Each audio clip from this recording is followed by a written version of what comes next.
शानदार 100 रुपयों का पुरस्कार अलगू यादव जी, आप गर्जीवन जी के द्वारा ये पुरस्कार मिला।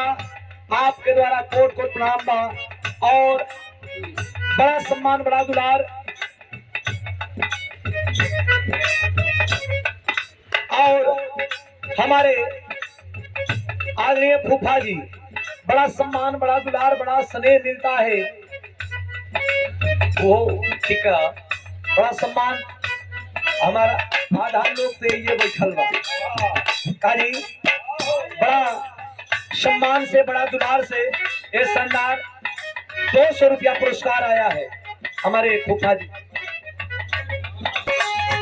बिहारी गणेश कले संतुला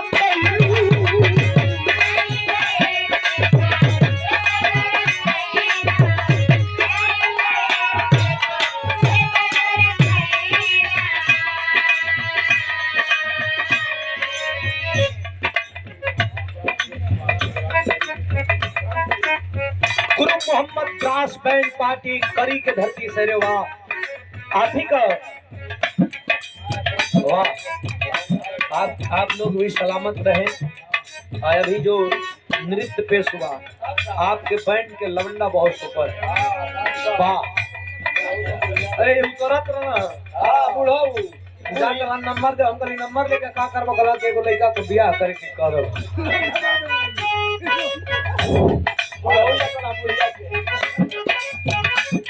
हाथ जो चाहिए तो तेरी हाथ हो जाए। बिहारी गणेश के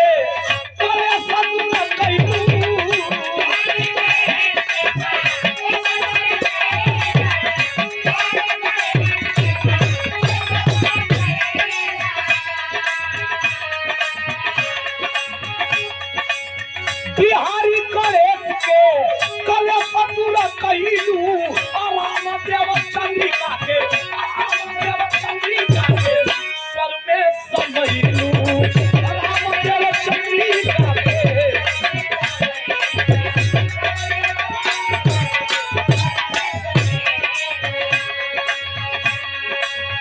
विजयी सुधीर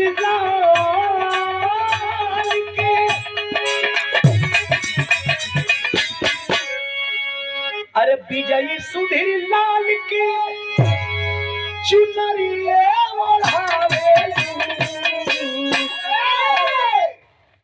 जग दूर दूरा, जग दूर दूरा रे। अरे तमाई